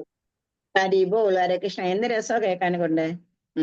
വായിക്കാത്ത ആരെങ്കിലും ഉണ്ടെങ്കിൽ ഒന്ന് വായിച്ചു പോലും. വായിക്കാത്തവർ ഇനി വായിക്കണം കേട്ടോ. ഒന്ന് വായിച്ചേ. ഹരേ കൃഷ്ണ. ഓം നമോ ഭഗവതേ വാസുദേവായ. ഐ സഖേ തവ ബാലക ജന്മമാം സുഖയദോദ്യ നിജാത്മജന്മവാൽ ഇതി ഭവൽ പ്രത്യതാം വ്രജനായകേ സമതിരോപ്യ ശശംസതമാദരാൽ. ഹരേ കൃഷ്ണ. ഇത് കണ്ട, ഒരു കുടുംബത്തിൽ രണ്ടുപേരും കൂടി ഒരുമിച്ചുണ്ടെങ്കിൽ എന്തൊരു സുഖമാണെന്ന് പോലും. ഇപ്പൊ എവിടെയോ ഒന്ന് സ്റ്റക്കായപ്പോ ഉടനെ പ്രഭുജി അവിടെ ഇരുന്ന് പറഞ്ഞു കൊടുക്കുന്നു. അതാണ് ഇതിന്റെ രസം എന്നുള്ളത്. അല്ലെങ്കിൽ ഒരാള് മുഖം വീർപ്പിച്ച് വേറെ അങ്ങോട്ട് മാറിയിരുന്ന് ഒരാൾ ഇതിനകത്ത് ഉണ്ടെന്നുണ്ടെങ്കിൽ ഉണ്ടല്ലോ, ചൊല്ലുന്ന അറ്റൻഡ് ചെയ്യുന്ന ആൾക്കാർക്കും ടെൻഷന്, മറ്റേ ആൾക്കും ടെൻഷൻ, രണ്ടുപേർക്കും ടെൻഷന്. എന്തൊരു രസമാണെന്നറിയാമോ? രണ്ടുപേരും കൂടി ഈ ഭക്തി വന്നു കഴിഞ്ഞാൽ ഭയങ്കര രസമാണ്. ജീവിതം ഭയങ്കര ആനന്ദകരമായിട്ട് മുന്നോട്ട് കൊണ്ടുപോകാൻ പറ്റും. മനസ്സിലായോ? പിന്നെ അതുമെല്ലാം മെമേ തൂത്തു എന്നുള്ള അതും കുറച്ച് കുറയും. നമുക്ക് മനസ്സിലായി കഴിഞ്ഞു, ജീവിതത്തിന്റെ പരമമായിട്ടുള്ള സത്യം മനസ്സിലായി കഴിഞ്ഞു. നമ്മളൊന്നുമല്ല. നമ്മുടെ ഈ ഉള്ളിലിരിക്കുന്ന ആത്മാവ് പോയി കഴിഞ്ഞു കഴിഞ്ഞാല് അതോ മനുഷ്യന് മൈക്രോസ്കോപ്പ് കൊണ്ടുപോലും കാണാൻ പറ്റാത്ത അത്രയും ഒരു ചെറിയ അതിസൂക്ഷ്മമായിട്ടുള്ള സാധനം ഇരിക്കുന്നത്. പക്ഷെ ഈ സാധനം നമ്മുടെ ഉള്ളിൽ നിന്ന് പോയി കഴിഞ്ഞാലോ നമ്മൾ വെറും ഒന്നിനും കൊള്ളാത്ത ശവമായി കഴിഞ്ഞില്ലേ അല്ലേ? പറയുന്നതൊന്ന് ആലോചിച്ച് നോക്കൂലും. നമുക്കെന്താ ഷോർട്ടായിട്ടുള്ള ജീവിതമാ. എപ്പോഴാ നമ്മളെ കാറ്റ് പോകുന്നതെന്ന് പറയാൻ പറ്റില്ല. അതുകൊണ്ട് രണ്ടാളും കൂടെ സുഖമായിട്ട് സന്തോഷമായിട്ട് ഇതിനകത്തൊക്കെ വന്ന് ഇങ്ങനെ ആനന്ദത്തിലുണ്ടല്ലോ, നമുക്ക് അമൃത് കഴിക്കുന്നതിന് തുല്യമായിട്ടായിരിക്കും. നിങ്ങൾക്ക് കുറെയൊക്കെ ഭക്തിയുടെ മുന്നോട്ട് വരുന്ന സമയത്തുണ്ടല്ലോ, ഇങ്ങനെയൊക്കെയുള്ള പ്രഭാഷണങ്ങളായി കഴിഞ്ഞാൽ, ഇങ്ങനെയൊക്കെയുള്ള ക്ലാസ്സുകളായി കഴിഞ്ഞാൽ മനസ്സിന് എന്ത് ശീതളിമ തരുമെന്നറിയാമോ? അതുകൊണ്ട് രണ്ടുപേരും ഇതിനകത്ത് വന്നോളൂ. അല്ലാതെ എന്താ ഇപ്പൊ നമുക്ക് പരമമായിട്ടുള്ള സത്യം മനസ്സിലായി കഴിഞ്ഞു. അന്നേരം ഞാൻ ആരുമല്ല എന്നുള്ള ആ ഒരു സത്യം മനസ്സിലായി കഴിഞ്ഞാലും ഞാൻ എന്നുള്ള ആ ഭാവം നമ്മളിൽ നിന്ന് വെടിയും എന്നുള്ളതാണ്. അതുകൊണ്ട് തന്നെ നമുക്ക് ഭക്തിയിൽ വന്നു കഴിഞ്ഞാലുണ്ടല്ലോ അധികം ആഗ്രഹങ്ങൾ വരില്ല. ആഗ്രഹങ്ങൾ സാധിക്കാതെ വരുമ്പോഴാണ് നമുക്ക് ക്രോധം വരുന്നത്. കാമ, ക്രോധ, മോഹം. മനസ്സിലായോ? മോഹം എന്താ സാധാരണക്കാരൻ എന്തെല്ലാം കാര്യങ്ങളിലാണ് മോഹമുള്ളത് അല്ലെ? അതേപോലെ മോഹം, കാമക്രോധ മോഹ, ലോഭം. എന്താ നമുക്ക് ഓരോ കാര്യങ്ങളും സാധിക്കാൻ വേണ്ടിയിട്ട് എന്ത് ചെയ്യും? ലോഭം ചെയ്ത് വെക്കും, പിശുക്ക് കാണിക്കും അല്ലെ? അതൊക്കെ എന്തൊരു ടെൻഷനിലാണ് വരുന്നതെന്ന് അറിയാമോ? കാമക്രോധ മോഹ ലോഭം മതം. ഞാന് എണ്ണി കവിഞ്ഞു ഒരാളുണ്ടോ, ഞാൻ പറയുന്നില്ലേ എല്ലാം സത്യമായിട്ടുള്ളത്, പിന്നെ പറയാനുണ്ടോ? അന്നേരം ഭാര്യ പറയോ, പിന്നെ നിങ്ങളങ്ങ് പറഞ്ഞു എന്ന് പറഞ്ഞ് അങ്ങോട്ടും ഇങ്ങോട്ടും ആ മാത്സര്യം കൂടി അവിടെ വരുമെന്നുള്ളത്. ഞാൻ വലുത് നീ വലുത്. ഇപ്പൊ എന്ന് പറഞ്ഞു കഴിഞ്ഞാൽ രണ്ടാളും ജോലിക്കാരാണെന്നുണ്ടെങ്കിൽ പിന്നെ പറയും വേണ്ട എന്നുള്ളത്. അന്നേരം ഒരാൾ പറയുന്നത് വേറൊരാൾക്ക് അനുസരിക്കാനുള്ള ആ ഭാവവും കാണില്ല. പക്ഷെ നമ്മൾ ഈ ഭക്തിയുടെ മാർഗത്തിൽ വന്നു കഴിഞ്ഞു കഴിഞ്ഞാലുണ്ടത് നമ്മുടെ ആ സ്വഭാവം തന്നെ കുറേ അങ്ങ് മാറും എന്നുള്ളത്. ഭയങ്കര ശാന്തമാവും നമ്മള്. പിന്നെ വേണ്ടുന്ന സമയത്ത് എങ്ങാണോ ഇച്ചിരി ക്രോധം, അത് മായയുടെ ഒരു കളിയാട്ടമൊക്കെ വരുമെന്നുള്ളത്. എന്നാലും എപ്പോഴും തൂത്തുമയമേ ഇല്ല എന്ന് പറഞ്ഞാൽ എപ്പോഴും വഴക്കില്ല എന്നുള്ളത്. അതുകൊണ്ട് ആ വീട്ടിൽ തന്നെ ഭയങ്കര ശാന്തതയാവും. ഭവനം എന്നുള്ളത് ഇപ്പം വനമാണ്. പക്ഷേ വനത്തിൽ നിന്നിട്ട് നമുക്ക് ഭവനത്തിലേക്ക് തന്നെ പണ്ടത്തെ കാലത്തേക്ക് തന്നെ നമുക്ക് തിരിച്ചു പോകാൻ പറ്റും. ശാന്തി, സമാധാനം രണ്ടുപേരും കൂടി ഇവിടെ വന്ന. ഇപ്പൊ ഞാനത് ശ്രദ്ധിച്ചു എന്നുള്ളതാണ്. മാതാജി വായിച്ചപ്പോൾ എവിടെയോ സ്റ്റക്കായിപ്പോ ഉടനെ അപ്പുറത്ത് നിന്ന് പ്രൗജി പറഞ്ഞു കൊടുക്കുന്നു. എന്തൊരു രസമാ ജീവിതം അല്ലേ? ഹരിവോ. അതുകൊണ്ട് രണ്ടുപേരും ദയവ് ചെയ്തിട്ട് പ്രൗജിമാരും കൂടി ഒന്ന് ശ്രദ്ധിക്കൂ. ഇങ്ങനെയൊക്കെയുള്ളത് ഇതാണ് ജീവിതം. അല്ലാതെ നമ്മൾ വിചാരിക്കുന്നതല്ല ജീവിതം. ഇതെന്ന് പറഞ്ഞു കഴിഞ്ഞാൽ ഇങ്ങനെയുള്ള ഭക്തിയിൽ മുന്നോട്ട് വന്നു കഴിഞ്ഞാലുണ്ടല്ലോ ഈ ഇകത്തിലും നമുക്ക് സുഖം കിട്ടും, പരത്തിലും സുഖം കിട്ടുക. ഇവിടെ അവിടെയും. പിന്നെന്താ വേണ്ടുന്നത് അല്ലേ? ഇവിടെ സുഖത്തിന് വേണ്ടിയിട്ടുള്ള നെട്ടോട്ടത്തിലാണെന്നുണ്ടെങ്കിൽ സുഖം കിട്ടും, സുഖം കിട്ടും, സുഖം കിട്ടും. നമ്മൾ വിചാരിക്കും മക്കളുണ്ടായി കഴിഞ്ഞാൽ മക്കളിൽ നിന്ന് നമുക്ക് സുഖം കിട്ടും, അവരെ പഠിപ്പിച്ചു വലുതാക്കി. പിന്നെ ഒരു കല്യാണം കൂടെ കഴിഞ്ഞു കഴിഞ്ഞാല് പിന്നെ ടെൻഷനോട് ടെൻഷന്. എന്താ അവരായി ഇവരായി ഇപ്പൊ ഈ വന്ന കാലത്ത് എന്നുണ്ടെങ്കിൽ കൂടുതലും ടെൻഷനാണെന്നുള്ളത്. അങ്ങനെ എവിടോട്ട് ഇറങ്ങിക്കഴിഞ്ഞു ഒരു വീട് വെച്ചു, ലോൺ കീണൊക്കെ എടുത്ത് വീട് വെക്കുമായിരിക്കും. പക്ഷെ ആ ലോൺ അടയ്ക്കാനുള്ള പടാപ്പാട്. ജീവിതത്തിൽ ടെൻഷൻ അല്ലാതെ വേറെ ഒന്നുമില്ല. നമ്മൾ കഴുതയുടെ കൂട്ട് ഭാരം ചുമക്കുന്നു. ആ ഭാരം ചുമന്ന് ചുമന്ന് ചുമന്ന് അവസാനം നമ്മൾ ക്ഷീണിതരായിട്ടാണെന്നുണ്ടെങ്കിൽ ഒരു 60 വയസ്സൊക്കെ ആകുമ്പോഴത്തേക്ക് നമ്മൾ അങ്ങ് പോയി എന്നുള്ളത്. പക്ഷെ നമ്മൾ ഒരു കാര്യം മറന്നുപോയി. എന്താ മറന്നുപോയത്? ഭഗവാനെ അറിയാൻ നമ്മൾ മറന്നുപോയി. അതുകൊണ്ടാണ് നമുക്ക് ഇത്രയും ബുദ്ധിമുട്ടുകളും പ്രയാസങ്ങളും ഇങ്ങനെ വരുന്നതെന്നുള്ളത്. അങ്ങനെ ഭൗതിക ജീവിതത്തിലെ നേട്ടങ്ങൾക്ക് വേണ്ടിയിട്ടുള്ള നെട്ടോട്ടത്തിലാണെന്നുണ്ടെങ്കിൽ നമ്മൾ സ്വയം ഹോമിക്കുക ചെയ്യുന്നത്. ഒരുപാട് പൈസ ഉണ്ടാകുമായിരിക്കും, പക്ഷെ കൊളസ്ട്രോള് ഒന്നും കഴിക്കാൻ പറ്റില്ല, ഡയബറ്റീസ് ഒന്നിച്ചിരി മധുരം ഒരു കുന്തും തിന്നാൻ പറ്റില്ല. അതിന്റെ കൂടെ നമുക്ക് എന്താ വേറെ കാര്യമുണ്ട്, പ്രഷർ. ആരെങ്കിലും ഒന്ന് പറയുമ്പോഴത്തേക്ക് പ്രഷർ കുക്കർ എങ്ങനെ പൊട്ടിത്തെറിക്കുന്നത് അതേപോലെ പൊട്ടിത്തെറിക്കാൻ വേണ്ടിയിട്ടുള്ള പാകം. പിന്നെ അവിടെ എവിടെയാ സന്തോഷമുള്ളത്? ഒന്നുമില്ല. ഭൗതിക ലോകത്തിൽ സന്തോഷം തേടുന്ന നമ്മളാണ് പരമബുദ്ധികള്. അതുകൊണ്ട് പുത്തോനും എടുത്ത് ഇറങ്ങിക്കോ എന്ന് പറയുന്നത് പോലെ പണ്ടത്തെ കാലത്ത് നമുക്ക് രാമായണമായാലും ഭാഗവതമായാലും കൂട്ടുകുടുംബമായിരുന്നു. അവിടുത്തെ കാരണവരിരുന്ന് വായിക്കും, ബാക്കിയുള്ളവരെല്ലാവരും അവിടെ ഭക്തിയോടുകൂടി കേട്ടുകൊണ്ടിരിക്കും. അവരുടെ ജീവിതം ഉണ്ടല്ലോ, വലിയ വലിയ സ്വപ്നങ്ങൾ അവർക്കില്ലായിരുന്നു. അതുകൊണ്ട് എന്താ ശാന്തമായിട്ടുള്ള ജീവിതമായിരുന്നു. അതേപോലെ നമുക്കും അങ്ങനെയുള്ള ആ പഴയമയിലേക്ക് തിരിച്ചു പോയി കഴിഞ്ഞു കഴിഞ്ഞാൽ ജീവിതം ഏറ്റവും ശാന്തമാകുന്നുള്ളതാണ്. ഇപ്പൊ ഇത്രയും പറയാൻ കാര്യം ഞാൻ എൻ്റെ ഞാനൊന്ന് നോട്ട് ചെയ്ത, അതാണ് ഈ കാര്യം പറയാനുള്ളത്. ഓക്കെ, ഹരേ കൃഷ്ണ.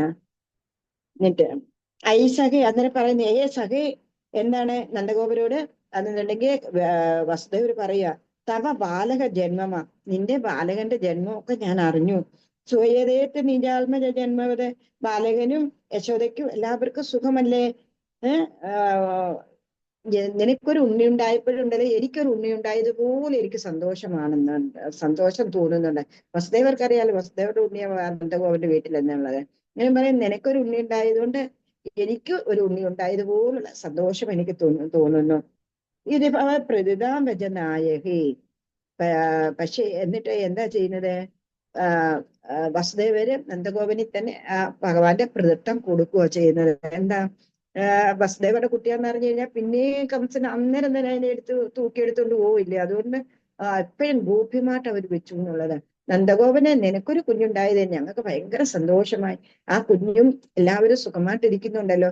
നിനക്കൊരു ഉണ്ണി ഉണ്ടായതുണ്ടല്ലോ എനിക്കൊരു ഉണ്ണി ഉണ്ടായതുപോലെയാണ് എനിക്ക് തോന്നുന്നത് എന്ന് പറയുന്നു. സമതിരോസ സംസ തമാതരാതെ വളരെ ആദരവോടുകൂടി അദ്ദേഹത്തോട് ഈ വിവരങ്ങളെല്ലാം വസുദേവര് പറയുന്നു നന്ദഗോപരോട്. ഇഗജസന്ധ്യ നിമിത്ത സദാനിതേ കടകസീമിതോ ലഘുഗമ്യത ഇതി ജതദ്വജസാ വ്രജനായകോ ഭവതവായ ഭിയാദ്രുതമായയോ ഇഗജസന്ധ്യ നിമിത്ത ശതാനിതേ കടകസീമിതോ ലഘുഗമ്യത ഇതി ജതദ്വജസാ വ്രജനായകോ ഭവതവായ ഭിയാദ്രുതമായയോ വിഗജസന്ധ്യ നിമിത്ത ശതാനിതേ കടകസീമിതോ ലഘുഗമ്യത ഇരിജതദ്വജസാ വ്രജനായകോ ഭവതവായ ഭിയാദ്രുതമായയോ വിഗജസന്ധ്യ നിമിത്ത ശതാനിതേ കടകസീമിതോ ലഘുഗമ്യത ഇരിജതദ്വജസ തദ് വജസ തദ് വജസ ഇരിജതദ്വജസാ വ്രജനായകോ ഭവതവായ ഭിയാദ്രുതമായയോ. ഹരേ കൃഷ്ണ മാതാജി. ഹരേ കൃഷ്ണ. ഓം നമോ ഭഗവതേ വാസുദേവായ. ഇഹ ച സന്ധ്യ നിമിത്ത ശതാനിതേ കടകസീംനിതോ ലഘുഗമ്യതാം ഇതി ച തത്വജസാ വ്രജനായകോ ഭവതവായ ഭിയാദ്രുതമായയൗ. ഹരി ബോൾ. നെക്സ്റ്റ്. ഹരേ കൃഷ്ണ മാതാജി. ഇഹ ച സത്യനിമിത്ത ശതാനിതേ കടകസീമിതോ ലഘുഗമ്യതാം ഇതി ച തദ്വചസാ വ്രജനായകോ ഭവതവായ ഭിയാദ്രുതമായയൗ. ഹരേ കൃഷ്ണ. മായയോ മായയോ മായയൗ. ഹരേ കൃഷ്ണ. എന്താ നാരായണത്തിൽ ഒരു ഇച്ചിരി അങ്ങോട്ടോ ഇങ്ങോട്ടോ നീട്ടും കുറുക്കും ഒക്കെ ഉള്ളിടത്ത് അത് തന്നെ ചെയ്യണം, അല്ലെങ്കിൽ ആ ടൂണേ അങ്ങ് പോവും. ആ നെക്സ്റ്റ്. ഹരേ കൃഷ്ണ മാതാജി. ഞാൻ വായിക്കട്ടെ. ഇഹജ സന്ധ്യ. ഓം നമോ ഭഗവതേ വാസുദേവായ. ഇഹജ സന്ധ്യ നിമിത്ത ശതാനിതേ കടകസീംനിതോ ലഘുഗമ്യതാം ഇതി ച തദ്വചസാ വ്രജനായകോ ഭവതവായ ഭിയാദ്രുതമായയൗ. ഹരേ കൃഷ്ണ. ഹരേ കൃഷ്ണ. നെക്സ്റ്റ്. ഹരേ കൃഷ്ണ മാതാജി. ഹരേ കൃഷ്ണ. ഇഹജ സന്ധ്യ നിമിത്ത ശതാനിതേ കടകസീംനിതോ ലഘുഗമ്യതാം ഇതി ച തദ്വചസാ വ്രജനായകോ ഭവതവായ ഭിയാദ്രുതമായയൗ. ഹരേ കൃഷ്ണ. ഭവത അപായ ഭിയാദ്രുതമായയോ. നീ വായിക്കാത്ത ആരെങ്കിലും ഉണ്ടെങ്കിൽ എന്ത് വായിച്ചോളൂ. വായിക്കാത്ത ആരെങ്കിലും ഉണ്ടെങ്കിൽ വായിക്കേ. മുന്നോട്ട് വരണേ. ഹരേ കൃഷ്ണ. ഹരേ കൃഷ്ണ മാതാജി. ഇഹജ സന്ധ്യ നിമിത്ത സദാനിതേ കടകസീമിതോ ലഘുഗമ്യതാം ഇതി ച തദ്വചസാ വ്രജനായകോ ഭവതവായ ഭിയാദ്രുതമായയൗ. ഹരേ കൃഷ്ണ. ഹരേ കൃഷ്ണ. വായിച്ചു. ഇഹജ സന്ധ്യ നിമിത്ത ശതാനിതേ കടകസീംനിതോ ലഘുഗമ്യതാം ഇതി ച തദ്വചസാ വ്രജനായകോ ഭവതവായ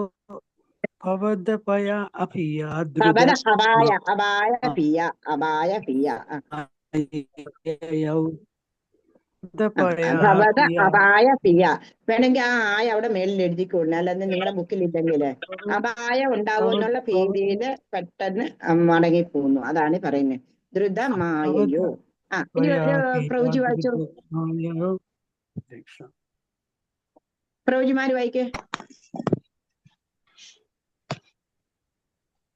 ഹരേ കൃഷ്ണ. വരക്കാൻ രണ്ടുപേരേ ഉള്ളൂ. ഇഹ ച സന്ധ്യ നിമിത്ത ശതാനിതേ കടകസീംനിതോ ലഘുഗമ്യതാം ഇതി ച തദ്വചസാ വ്രജനായകോ ഭവതവായ ഭിയാദ്രുതമായയൗ. ഹരേ കൃഷ്ണ. ഭവത അപായ പിയ എന്ന് പറഞ്ഞ അപായം ഉണ്ടാവും എന്നുള്ള ഭീതിയാല ദ്രുതമായയോ, തിരിച്ച് പെട്ടെന്ന് പോന്നൂന്ന്. പവത അപായ പിയ. അപായ പിയ. ഓക്കെ. നമുക്ക് അതാ പറയുന്നത്, നമ്മൾ സംസ്കൃതം എന്ന് പറഞ്ഞാൽ ഒരക്ഷരവും നമുക്ക് അറിയില്ല, പക്ഷെ എന്നാൽ പോലും നമ്മളുണ്ടല്ലോ സംസ്കൃതമൊക്കെ ഇങ്ങനെ വായിക്കാൻ നമുക്ക് പറ്റുന്നില്ല. അതാ നമുക്ക് പറഞ്ഞ സ്പിരിച്വൽ എനർജി വന്നു കഴിഞ്ഞാലുണ്ടല്ലോ ഓട്ടോമാറ്റിക് നോളജ് വരും എന്നുള്ളത്. എങ്ങനെയാ? 5 വയസ്സുള്ള പ്രഹ്ലാദനുണ്ടല്ലോ, നരസിംഹമൂർത്തി വരുന്ന സമയത്താണെന്നുണ്ടെങ്കിൽ പ്രഹ്ലാദന് ഒന്നും ഭഗവാനെ സ്തുതിക്കാനേ പറ്റുന്നില്ല. എന്തുകൊണ്ടാ? ആ കുട്ടി കുഞ്ഞല്ലേ, പക്ഷെ ഭഗവാൻ ഒന്ന് തലോടി, ശംഖുകൊണ്ടൊന്ന് തലോടിയ സമയത്ത് പ്രഹ്ലാദ സ്തുതി നമുക്ക് ഭാഗവതത്തിൽ കാണണമെന്നുള്ളത്. ദുർജടി ലോകൈകനാഥ നരസിംഹ ആർജവ വീര് പരാക്രമ വാരിധി എന്ന് പറഞ്ഞോട്ട് അങ്ങോട്ട് സ്തുതിക്കുക ഭഗവാനെ. അതേപോലെ ധ്രുവസ്തുതിയുണ്ട്. ധ്രുവനാണെന്നുണ്ടെങ്കിൽ 6 മാസം കൊണ്ട് ആരൊന്നും കഴിക്കാതെ ഭഗവാന് ശംഖചക്ര ഗദാധാരിയായിട്ട് മുന്നിൽ വന്ന് നിന്ന സമയത്തും ഉണ്ടല്ലോ ധ്രുവന് ഭഗവാനെ കണ്ടിട്ട് എഴുന്നേക്കാൻ പോലും പറ്റുന്നില്ല, അത്രയ്ക്കും ആ ഒരു സ്ഥിതി ആയിപ്പോയി. അതും അതേപോലെ ഭഗവാൻ ഇങ്ങനെ മാറോട് ചേർത്തിട്ടാണെന്നുണ്ടെന്നുണ്ടെങ്കിൽ ഒന്ന് തലോടിയ സമയത്ത് ഭഗവാൻ ധ്രുവനാണെന്നുണ്ടെങ്കിൽ ആ ഒരു എനർജി വന്നിട്ട് ധ്രുവസ്തുതി ഉണ്ട് ഭാഗവതത്തിൽ. എന്താന്നറിയാം, 5 വയസ്സുള്ള കുഞ്ഞുങ്ങൾക്ക് എന്തോന്നറിയാം? ഒന്നും അറിയില്ലല്ലോ. അതാ പറയുന്നതേ, നമുക്ക് ഭക്തിയിൽ മുന്നോട്ട് വന്നു കഴിഞ്ഞാലുണ്ടല്ലോ ഓട്ടോമാറ്റിക് കുറെ കാര്യങ്ങൾ നമ്മുടെ ഉള്ളിൽ ഇങ്ങനെ വന്നു ഉദിച്ചുകൊണ്ടേയിരിക്കും എന്നുള്ളതാണ്. അതാ ഇവിടെ അതേപോലെ തന്നെ നിങ്ങൾ നോക്ക്, നമ്മൾ ഒരു സംസ്കൃതവും പഠിച്ചിട്ടില്ല, മലയാളം അക്ഷരമാണെന്ന് മാത്രമേ ഉള്ളൂ. പക്ഷെ സംസ്കൃതമായി ഇതെല്ലാം സംസ്കൃതത്തില് അത് കൂട്ടാനുള്ളത് കൂട്ട്, കുറിക്കാനുള്ളത് കുറിക്കുകയും ഒക്കെ ചെയ്യണം എന്നുള്ളത്. കുറയ്ക്കേണ്ടടുത്ത് കുറയ്ക്കണം, കൂട്ടേണ്ടടുത്ത് കൂട്ടണം എന്നുള്ളത്. അങ്ങനെ പിന്നെ സ്പ്ലിറ്റ് ചെയ്യുന്ന ചില കാര്യങ്ങളുണ്ട്, അതൊക്കെ ശരിക്ക് ചെയ്തില്ല എന്നുണ്ടെങ്കിലും ഉണ്ടല്ലോ അർത്ഥം വേറെ ആയി പോകുന്നുള്ളത്. പിന്നെ അതുപോലെ ഭഗവത്ഗീത തന്നെ പറഞ്ഞു സാത്വികിഞ്ച അപരാജിത, അവിടെ പരാജിത എന്നേ അവിടെ എഴുതിയിട്ടുള്ളൂ. പക്ഷെ അപരാജിത പറഞ്ഞില്ല, സാത്വികി അങ്ങനെയുള്ള ഒരിക്കലും പരാജയം അറിഞ്ഞിട്ടില്ലാത്തവരാണ് അവര്. പക്ഷെ നമ്മൾ വായിക്കുന്ന സമയം അറിയാത്തവർ അത് വായിച്ചു കഴിഞ്ഞാൽ സാത്വികിഞ്ച പരാജിത എന്ന് വായിക്കുന്നു. എപ്പോഴും പരാജിതരായിക്കൊണ്ടുന്ന സാത്വിക മുതലായവരെന്ന് പറയേണ്ടി വരും എന്നുള്ളത്. അതാ നമുക്ക് സ്വന്തമായിട്ട് പഠിക്കുന്ന സമയത്തുണ്ടല്ലോ കുറെ ശ്രദ്ധ വെച്ചിട്ട് നമ്മൾ ഇത് പഠിക്കാവുന്നത്. അല്ലാന്നുണ്ടെങ്കിൽ ഇതേപോലുള്ള ഭയങ്കര അബദ്ധങ്ങൾ നമുക്ക് സംഭവിച്ചുകൊണ്ടേയിരിക്കും. നമുക്ക് രാമായണത്തിൽ തന്നെ എന്നുണ്ടെങ്കിൽ നല്ല തമാശയായിട്ട് ഒരു കാര്യം പറയുന്നുണ്ടല്ലേ, രാമനും തോർത്തില്ല ലക്ഷ്മണനും തോർത്തില്ല, രാമനും അത് ഓർത്തില്ല ലക്ഷ്മണനും അത് ഓർത്തില്ല എന്നുള്ളതാണ് പറയുന്നത്. അങ്ങനെ സ്പ്ലിറ്റ് ചെയ്ത് വായിക്കേണ്ട ചില സ്ഥലങ്ങളുണ്ട്, അത് നമ്മൾ വളരെ കറക്റ്റിന് തന്നെ നമ്മളത് വായിച്ചു പോകും. വിഗതസന്ധ്യ നിമിത്ത ശതാനിതേ കടകസീനിതോലഗുഗമ്യത. ഇഗജസന്ധ്യ നിമിത്തി സദാനിതേ എന്ന് പറഞ്ഞു കഴിഞ്ഞാൽ ഭഗവാന്റെ വാസസ്ഥലത്ത് അമ്പാടിയിലും ഒക്കെ ഉണ്ടല്ലോ അനേകം ദുർനിമിത്തങ്ങൾ കാണുന്നു. ദുർനിമിത്തങ്ങള് വസുദേവർക്ക് അറിയാമല്ലോ, കംസൻ വെറുതെ ഇരിക്കില്ല, എന്തെങ്കിലുമൊക്കെ ചെയ്തുകൊണ്ടേയിരിക്കും. അന്നേരം അമ്പാടിയിലും എല്ലാം കുറെ ദുർനിമിത്തങ്ങൾ കാണാൻ തുടങ്ങുന്നുണ്ട്. അതുകൊണ്ട് ഒരു കാര്യം ചെയ്യേ, വസുദേവരുണ്ടല്ലോ നന്ദനോട് വേഗം തിരിച്ചു പോവാൻ പറയുവാന്നുള്ളതാണ്. ഇരിജതദ്വജസാവ്രജനായകോ പവതമായ പിയാദ്രുതമായയാ. പവത് അങ്ങയെ അപായപ്പെടുത്തും എന്നുള്ള ഭീതി കൊണ്ട് വ്രജനായകനോട് വസുദേവര് പറഞ്ഞു. എന്ത് പറഞ്ഞു? ദ്രുതമായയോ, പെട്ടെന്ന് മടങ്ങിപ്പോകൂ എന്ന് പറയുന്നു എന്നുള്ളത്. നന്ദഗോപർക്കൊന്നും അറിയില്ല, പാവം കപ്പം കൊടുക്കാൻ പോയി സന്തോഷത്തില് തന്റെ മകൻ ഉണ്ടായിരുന്നു, വലിയ അകത്തെന്തൊക്കെ നടക്കുന്നതിനൊന്നും അറിയുന്നില്ലല്ലോ. പക്ഷെ വസുദേവർക്ക് അതെല്ലാം അറിയാം. അതുകൊണ്ട് എന്താ, ചില ദുർനിമിത്തങ്ങൾ എന്തായാലും എല്ലായിടത്തും കാണും, കംസൻ അടങ്ങിയിരിക്കില്ല. അതുകൊണ്ട് എന്താ, ആ ദുർനിമിത്തം നന്ദഗോപരോട് പറയാ, നീ ഒരു കാര്യം ചെയ്യ, വളരെ ദുർനിമിത്തങ്ങളൊക്കെ കാണുന്നുണ്ട്, അതുകൊണ്ട് എന്താ പെട്ടെന്ന് നീ ആണെന്നുണ്ടെങ്കിൽ വ്രജത്തില് തിരിച്ചു പോകൂ എന്ന് പറയുന്നു. അപായ പിയ, അങ്ങക്ക് അപായം ഉണ്ടാവും എന്നുള്ള ആ സംശയത്തില് വസുദേവര് എന്താ ചെയ്തത്, നന്ദനോട് പെട്ടെന്ന് അമ്പാടിയിലേക്ക് മടങ്ങിപ്പോകാൻ പറയുന്നു. അവസരേ ഖലുതത്ര ജകാഞ്ചന വ്രജപതേ മധുരാഗീരംഗന തരള ഷഡ്പദലാളിത കുന്തള കപടപോതകത്തെ നികിടം ഗതാ. അവസരേ ഖലു തത്ര ജകാഞ്ചന വ്രജപദേ മധുരാകൃതിരംഗന. വ്രജപദേ മധുരാകൃതിര അങ്കന, മധുരാകൃതിര അങ്കന തരള ഷഡ്പദലാളിത കുന്തള കപടപോതകത്തെ നികിടം ഗതാ. അവസരേ ഖലു തത്ര ജകാഞ്ചന വ്രജപദേ മധുരാകൃതിരംഗന. തരള ഷഡ്പദലാളിത കുന്തള കപട പോതകത്തെ നികിടം ഗതാ.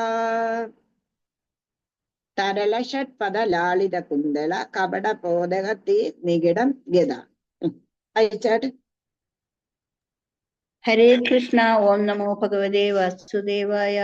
അവസരേ ഖലു തത്ര ച കാചന വ്രജപദേ മധുരാകൃതിരാംഗന തരള ഷഡ്പദലാളിത കുന്തള കപടബോധഗതേ നികിടം ഗദാ. ഹരേ കൃഷ്ണ. ഹരേ കൃഷ്ണ. വായിക്കാത്തവരോട് വായിക്കണം കേട്ടോ, വായിക്കാത്തവരോട് വായിച്ചോളൂ. ഹരേ കൃഷ്ണ. അവസരേ ഖലു തത്ര ജഗാജനെ വ്രജപദേ മധുരാകൃതിരംഗന തരള ഷഡ്പദലാളിത കുന്തള കപടബോധഗതേ നികടം ഗദ. ഹരേ കൃഷ്ണ. ഹരേ കൃഷ്ണ. നെക്സ്റ്റ്. നമോ ഭഗവതേ വാസുദേവായ. അവസരേ ഖലു തത്ര ശാഖാചന വ്രജപദേ മധുരാകൃതിരംഗന തരള ഷഡ്പദലാളിത കുന്തള കപടബോധഗതേ നികടം ഗദാ. ഹരേ കൃഷ്ണ. Very good. ഇനി വായിക്കാത്തവർ വായിക്കൂ. ഹരേ കൃഷ്ണ. ഹരേ കൃഷ്ണ മാതാജി.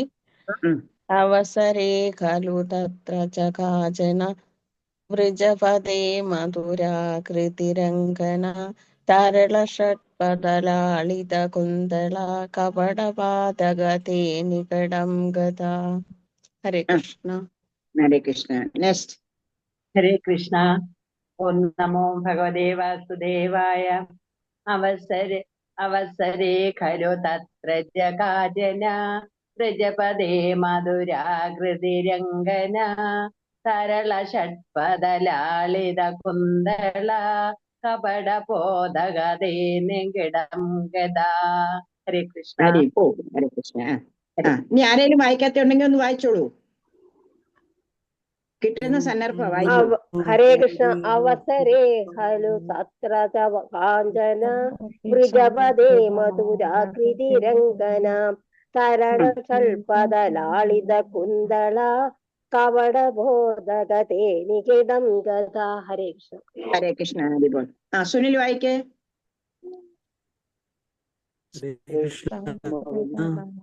അവസരേ ഖലു തത്ര ച കാചന വ്രജപദേ മധുരാകൃതിരംഗന തരള ഷഡ്പദലാളിത കുന്തള കപടബോധഗതേ നികടം ഗദാ. ഹരിബോൾ. ഹരേ കൃഷ്ണ. Very good.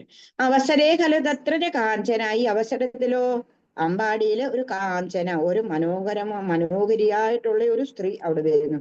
വ്രജപദേ മധുരാകൃതി രംഗന. അമ്പാടിയിലെ വ്രജപദത്തിലെ ഒരു ഭയങ്കര അതിസുന്ദരിയായിട്ടുള്ള ഒരു അങ്കന വരുന്നുള്ള ഒരു സ്ത്രീ വരുന്നു, ഒരു പെൺകുട്ടി എന്ന് പറയാം. തരള ഷഡ്പദലാളിത കുന്തള. അവള് ഭയങ്കര അതിസുന്ദരി എന്ന് പറഞ്ഞാൽ അപ്സരകൾ പോലും തോറ്റുപോകുന്നുള്ളത് അത്രയ്ക്കും അതിസുന്ദരിയായിട്ടുള്ള ഒരു സ്ത്രീ. ഇങ്ങനെ അത് അല്ലെങ്കിൽ ഒരു താമരപ്പൂവൊക്കെ ഇങ്ങനെ കറക്കി കറക്കി കറക്കി ആ അമ്പാടിയിൽ ഇങ്ങനെ വരുന്ന സമയത്തോ കപടബോധഗതേ നികിടം ഗദാ. മായാബാലരൂപം സ്വീകരിച്ച ആ ഭഗവാന്റെ അടുത്തേക്ക് അടുത്തേക്ക് വരുന്നു എന്നുള്ളതാ. കപടബോധകൻ എന്ന് പറഞ്ഞ മായാബാല രൂപമല്ലേ ഇത്. യഥാർത്ഥത്തിൽ ഭഗവാൻ എവിടെ ഉള്ളതാ? ഗോലോക വൃന്ദാവനത്തിലല്ലേ ഭഗവാന് സാക്ഷാൽ ശ്രീകൃഷ്ണനുള്ളത്. പരമസ്വരൂപനായിട്ടുള്ള ആ ഭഗവാനാണെന്നുണ്ടെങ്കിൽ ഗോലോക വൃന്ദാവനത്തിൽ നിന്ന് ഇവിടെ എന്താ ഒരു കപടബാലകന്റെ വേഷത്തിലാണ് അമ്പാടി വന്നിരിക്കുന്നത്. ആ അമ്പാടിയിലെ ഇപ്പൊ ഏതാ വന്നിരിക്കുക? ഒരു മധുരാങ്കന. വളരെ ഒരു അതിസുന്ദരിയായിട്ടുള്ള ഒരു പെൺകുട്ടി ഇങ്ങനെ ഒരു താമരപ്പൂവൊക്കെ കറക്കി വളരെ നൃത്തം ചവിട്ടുന്നത് പോലെയൊക്കെ ആടി പാടി ഈ കുട്ടിയുടെ അടുത്ത് വരുന്നുണ്ട്. ആരാ അത്? കപടബോധകനാ. മനസ്സിലായി പറഞ്ഞേ? മായാമാനുഷ്യവേഷനായിട്ടുള്ള ആ ഭഗവാന്റെ അടുത്തേക്കാണ് അവള് വന്നിരിക്കുന്നെന്നുള്ളതാണ്. സബതി സഹൃദ ബാലക ചേതന നിശിചരാനയയാഖില പൂതന വ്രജവധൂഷികേയമിദീക്ഷണം വിമസദീശ ഭവന്തമുപാതേ. സബതി സഹൃദ ബാലക ചേതന നിശിചരാനയയാഖില പൂതന വ്രജവധൂഷികേയമിതീക്ഷണം വിമസതീഷു ഭവന്തമുപാദതേ സബതി സാഹൃദ ബാലകചേതന നിശിചരാനയജാകില ഭൂതന വ്രജവധൂഷികേയമിതീക്ഷണം വിമസതീഷു ഭവന്തമുപാദതേ സബതി സാഹൃദ ബാലകചേതന നിശിചരാനയയാ കില പൂതന വ്രജവധൂഷിക കേയമിതീക്ഷണം വ്രജവധൂഷിക കേയമിതീക്ഷണം വിമല സദേശ പവന്തമുപാദതേ സ്വപതി സാഹൃദ ബാലകചേതന നിശിചരാനയയാ കില പൂതന വ്രജവധൂഷിക കേയമിതീക്ഷണം വിമർശ സതീശ ഭവന്തമുപാദതേ. വായിക്കാൻ പറ്റുമോ? ഹരേ കൃഷ്ണ. ഹരേ കൃഷ്ണ. സബതി സാഹൃദ ബാലകചേതന നിശിചരന്വയജാകില പൂതന വ്രജവധൂഷിക കേയമിതീക്ഷണം വിമൃശതീഷു ഭവന്തമുപാദതേ. ഹരി ബോൾ. നെക്സ്റ്റ്. ഹരേ കൃഷ്ണ. ഓം നമോ ഭഗവതേ വാസുദേവായ. സബതി സാഹൃദ ബാലകചേതന നിശിചരാന്യയജാകില പൂതന വ്രജവധൂഷിക കേയമിതീക്ഷണം വിമൃശതീഷു ഭവന്തമുപാദതേ. ഹരേ കൃഷ്ണ. ഹരി ബോൾ. ഹരേ കൃഷ്ണ. നെക്സ്റ്റ്. കൃഷ്ണ. ഓം നമോ ഭഗവതേ വാസുദേവായ. ഹരേ കൃഷ്ണ. നിശിചരാന്യജാകില പൂതന വ്രജവധൂഷിക കേയം ദീക്ഷണം വിമൃതീഷു വിമൃശീദീഷു ഭവന്തം മുപാദതേ. ഹരേ കൃഷ്ണ. ആദ്യം പറഞ്ഞത് ശരിയായിരുന്നു കേട്ടോ. വിമൃ സദേശ ഭവന്തമുപാദതേ. വായിച്ചു പഠിക്കണം കേട്ടോ, ശീലിക്കണം. കുറച്ച് നമുക്ക് practice vase the man perfect എന്നാ പറയുന്നത്. നിങ്ങൾ എല്ലാവരും വായിക്കണം. ഞാനിപ്പോ 5 ശ്ലോകമേ ഒരു ദിവസം കാണുന്നുള്ളൂ. ഈ 5 ശ്ലോകം ഒരു 10 തവണ വായിക്കുന്നതിന് അത്ര ഒന്നും സമയം എടുക്കത്തൊന്നുമില്ല. അതൊന്ന് ഇപ്പൊ എങ്ങനെയാ കൊച്ചുങ്ങൾ എങ്ങനെയാ സ്കൂളിൽ പഠിപ്പിച്ചു കഴിഞ്ഞു കഴിഞ്ഞാൽ അവര് വീട്ടിൽ വന്ന് ഹോംവർക്ക് ചെയ്യില്ലേ എന്ന് പറയുന്നത് പോലെ കുറച്ച് സമയം ഒന്ന് ഇതൊന്നും എടുത്ത് വായിച്ചു നോക്കണം. നെക്സ്റ്റ്. ഹരേ കൃഷ്ണ.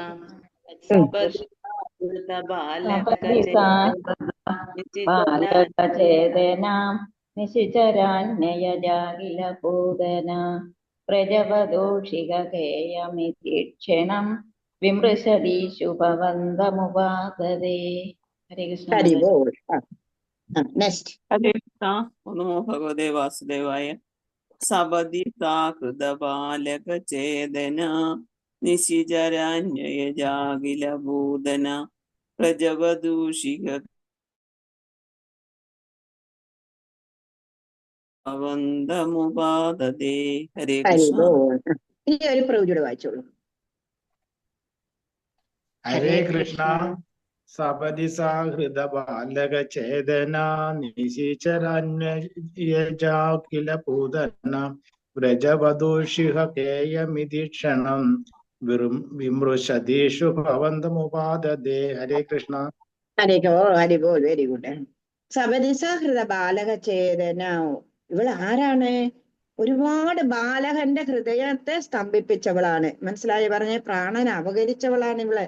നമ്മൾ നേരത്തെ തന്നെ കണ്ടു. കാകോളവശം നിറച്ചിട്ടാണ് ഇങ്ങനെ എല്ലാ കുഞ്ഞുങ്ങളെയും 10 ദിവസമായ കുട്ടികളെ മൊത്തവും കൊന്നൊടുക്കിയിട്ട് അവസാനമായി കൃഷ്ണന്റെ അടുത്ത് വരുന്നുള്ള നിശിചരാനയ്യ കില പൂതന. അവൾ ആരാണ്? നിശിചരാനയ്യ എന്ന് പറഞ്ഞു കഴിഞ്ഞാൽ അവള് പൂതനയാ. നമ്മൾ പറയത്തില്ലേ ദേഷ്യവനോ നീ പൂതന അന്നോടി എന്ന് ചോദിക്കത്തില്ലേ? ആ പൂതന എന്ന് പറഞ്ഞു കഴിഞ്ഞാൽ നമുക്ക് തന്നെ ദേഷ്യം എന്താ? കുട്ടികളെ എല്ലാം കൊന്നൊടുക്കിയിട്ട് വന്നിരിക്കുന്ന നിശിചരാനയ്യ എന്ന് പറഞ്ഞു കഴിഞ്ഞാല് രാത്രി സഞ്ചാരി. രാത്രി സഞ്ചാരി ആരാണ്? അസുരന്മാര്. മനസ്സിലായി പറഞ്ഞത്? വ്രജവധൂഷിക കേയമിതീക്ഷണ. അന്നേരം അവള എവിടെ വന്നിരിക്കുന്നത്? ഇപ്പം വ്രജത്തില് വ്രജവധത്തിൽ വന്നിരിക്കുന്നത്. അവിടെ ആരാ അവിടെ ഉള്ളത്? വിമൃശതീഷു ഭവന്തമുപാദതേ. അവളെ ഗോപസ്ത്രീകള് വിചാരിക്കുന്നുണ്ട്, ഇവരാരാണ് ഇത്രയും അതിസുന്ദരിയായിട്ടുള്ള വല്ല അപ്സര കന്യകയാണോ കുഞ്ഞിനെ കാണാൻ വന്നിരിക്കുന്നത് എന്നൊക്കെയുള്ള വിചാരത്തിൽ ഗോപസ്ത്രീകൾ ഇവിടെ കണ്ടിട്ട് ഇങ്ങനെ അത്ഭുതത്തോട് നോക്കിയിരിക്കുന്നുണ്ട്. ആ സമയത്ത് എന്താ വിമസദേശ ഭവന്തമുദാതേ, അവള് വന്നിട്ട് കുട്ടിയെ വാരി എടുക്കുന്നു എന്നുള്ളത്. കുഞ്ഞ് തൊട്ടിലിൽ കിടക്കുമായിരുന്നു, ആ തൊട്ടിലിൽ നിന്നിട്ട് വാരി എടുക്കുന്നു. പക്ഷേ യശോദയും രോഹിണി ദേവി എല്ലാം ഉണ്ടല്ലോ, ആ സമയത്ത് മുറിയിൽ നിന്ന് പോവുകയാണെന്നുള്ളത് ഭഗവാന്റെ തന്നെ ലീല. എന്താന്ന് വെച്ച് കഴിഞ്ഞാല് അവർക്ക് മോശം കൊടുക്കണ്ടേ, അതിനു വേണ്ടിയിട്ട് എന്നുള്ളതാണ്. സബദിസാകൃത ബാലക ചേതന, ഒരുപാട് അനേകം കുട്ടികളുടെ ബാലകന്മാരുടെ പ്രാണൻ അപകരിച്ച് അവളെ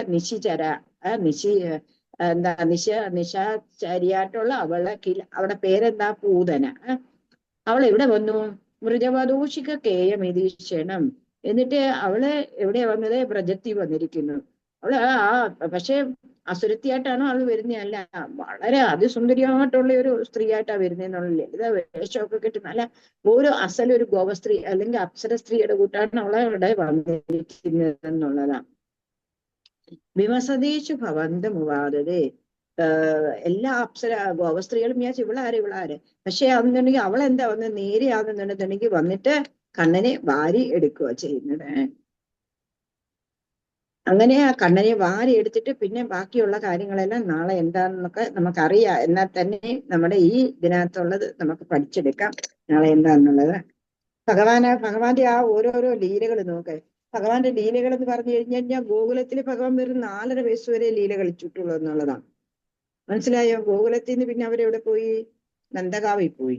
നന്ദകാവിൽ നിന്ന് പിന്നെ വൃന്ദാവനത്തിൽ വന്നു എന്നുള്ളതാണ്. വൃന്ദാവനത്തിൽ എത്ര വയസ്സ് വരെ? 12 വയസ്സ് വരെ ലീല കളിച്ചിട്ടുള്ളൂ എന്നുള്ളതാണ്. ലീല 12 വയസ്സ് വരെ വൃന്ദാവനത്തിലുള്ളായിരുന്നു. പിന്നെ അത് കഴിഞ്ഞിട്ട് എവിടെ പോയി? മധുരാപുരിക്ക് പോയി എന്നുള്ളതാണ്. മധുരാലീല എന്ന് പറഞ്ഞാൽ 25 വയസ്സ് വരെ ആയിരുന്നു.